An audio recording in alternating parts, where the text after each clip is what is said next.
Betiko getxo, itxasoaren lastanpean. Elexalde, Askorri, Puntagalea, Bentasarra. Andramari Elizatea dugu getxoko bihotza. Eta gure ibilbidea hortxe hasi eta hortxe amaituko dugu. Hemen, Beñolako irudi amesgarriak dira galzoroak eta hartasoroak. Arrantzalearen sarea eta aitzurlariaren laiak. Haizearen indarrak eraikitako errota zaharra, edota landetako hartzaina. Denak lehenaren oihartzun. Gaur, orduko baserri bakartietako larreetan etxe multzoak erne dira. Izan ere, herriak, izaki bizien antzera, era txatxarrean jaiotzen dira, ia nola sortu diren ere ez dakigula, eta berez handitzen dira, bidean joanean ikusiko dugunez. Elexaldetik itxasalderantz egingo dugu, eta itxasbazterretik bidegorriari jarraituta Puntagaleara helduko gara. Handik, ezkerraldea eta abrako ikuspegi ederra aurrean ditugula, Bentasarrerantz joko dugu, berriro Elexaldera iristeko. Ibilbidea luzetxoa da, baina erosoa, geldiro egiteko, eta ikuspegiaren ederraz gozatzeko, bai horixe. Era askotara esaten zaio inguru honi, baina auzoari buruz hitz egiten dugunean, zein da erabili beharreko izena?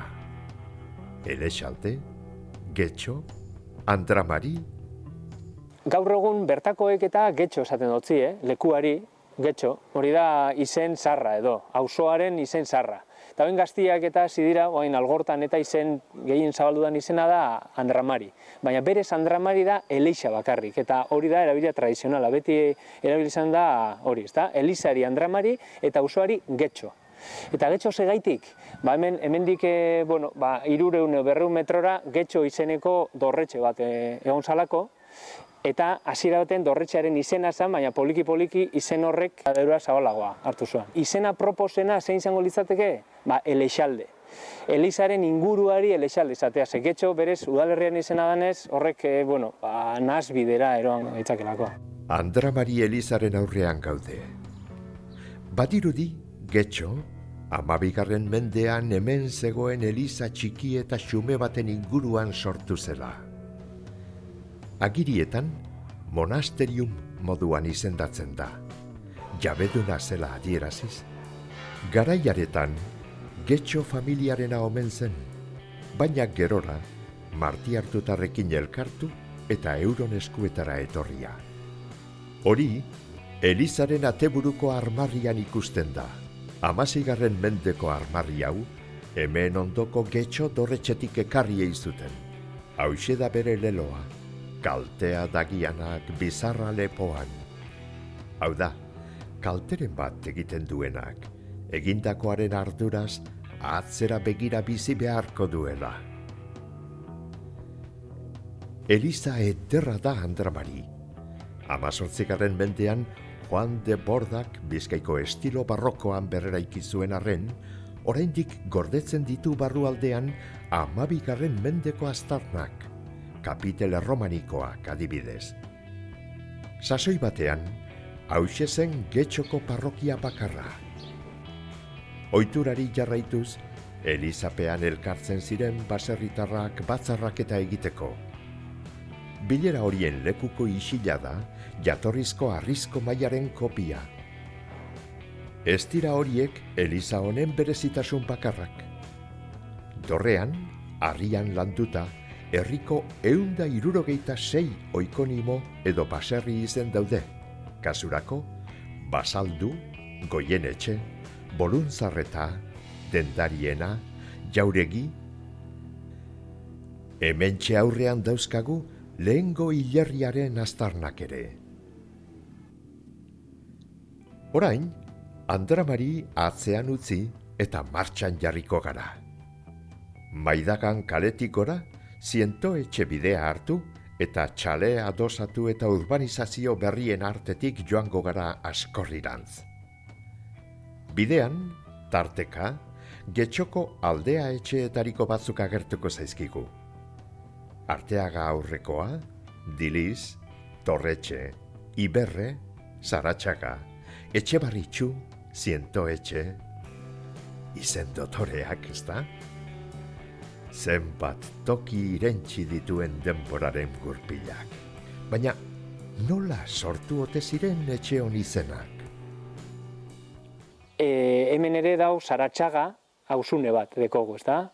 Baserri hau da Zaratxaga baserria, eta gero joan da edaduraz beste etxe batzuei izendapen hori zabaltzen. Eta azkenean auzoaren izen bihurtu da Zaratxaga. Hori nondi datorren? Izen hori 16. gizaldira arte, 16. mendera arte, izen deskriptiboak sortzen ziren, baserrien izenak izaten ziren naturatik hartutako elementuak, harriak direla, zuhaitza direla, eta hemen, inguru honetan, Goierri aldean, dekoguz batez ere fitonimoetatik edo landarien izenetatik sortutako baserri izenak. Hau da Zaratxaga, gero dekogu Gaztainaga baserria, dekogu Arteaga baserria, eta horre dira hemengo zuhaitzak, berez, etxe izen bihurtzen direnak, eta gero horren ostean, 16. mendearen ostean, 17. mendean, izen horrek ja sortzen dituzte bestelako izendapenak, ezta? Zaratxaga aurre, dago errepidearen bestaldean, Arteagaren kasuan Arteaga osteikoa, Arteaga atzekoa, edo badauz hor izen diferenteak. Bidean aurrera eginda, itsasoaren amilburura helduko gara, Askorrira. Itsasoak eta lehorrak elkar bezarkatzen duten gunera. Leku ederra, inon ederrik bada. Itsasoa laino dagoenean, bare-bare, lagunari eskutik oratu eta azken bako maitasuna adierazteko. Hemendik, eguzki zuria denean, Uribe kosta osoa eta ezkerraldeko itsasbazterra argi-argi ikusten dira. Askorri leku izena, Aitz izenetik dator. Eta ez da inguru honetan dagoen aitz izen bakarra. Atzean daukagun aitz horren izena da Atx gorri, Askorri, esaten jako, eta da aitzaren izena bakarrik. Batzuk hondartzari berari esaten dutzie Askorri, baina berez hondartzaren izena Gorrondatx da, eta askotan ikusten dugu karteletan Gorrondatxe. Eta hori dator deklinabide markatik. Ez da nora zoaz Gorrondatxera noa, nondi zatoz Gorrondatxetik nator, eta Gorrondatx izena dator berangoko baserri edo etxe baten izenetik, Gorrondoa, eta gero Atx. Hori da hemengo hondartza.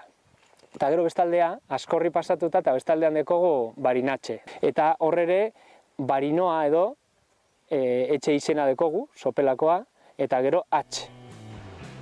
Bihotzeko paretasuna lortzeko, denboraren joana gelditzerik bagenu, laster jabetuko ginateke zeinen gogor astindu zuen ezkerraldeko industrigintzak Getxoko itsasertza. Izugarrizko aurrerapenen erpekada larria jasan behar izan zuen. Zorionez azken urteotan egoera asko hobetu den arren, gaur egun ere, Gorrondatx hondartza honetan, bazter guztietan ageri dira beste garaibateko industrializazio bortitzaren aztarnak. Hondartza honetan, hondarra ez da hondarra, harria baizik, solidifikatuta dagoela. Urte askotan, industria aldeko hondakinak bota zutelako itsasoan. Hondakin horiek hondartzara heldu ziren, eta erreakzio kimika bat egin zuten hondarrarekin eta solidifikatu zuen hondarra. Horregatik ikusten da hondarren artean, hondar harri horretan, batzutan adriluren bat edo olako elementu modernoak. Zorionez, orain ja erosioak kontrako prozesuak egiten du, eta berriro area bihurtzen ari da, baina urte askotan izan da oso harritxua. Ematen zuen beste itsaslabarra bat zegoela horbean. Gizakiak piztu eta askatu ditu lurralde honen kresa luzainak eta larre zaporeak zuaren arragoan. Askorri inguru honetan egin zuten lehenengoz, 1956an, Aixerrotako paella txapelketa ospetsua. Santiago egunez egin zen, eta harrezkero urtean etengabe egin izan da. 1967tik aurrera, Axerrotako landetan egiten da. Orain, joanez, tarte batean, bidegorriari jarraituz, ibiltaro atsegina dugu aurretik. Jendearen joan etorria begitsua bidean, itsasoaren murmurioa barrenean, larretxoriaren txortxor alaia sasi artean. Hauxe da bizipozaren arnasagunea.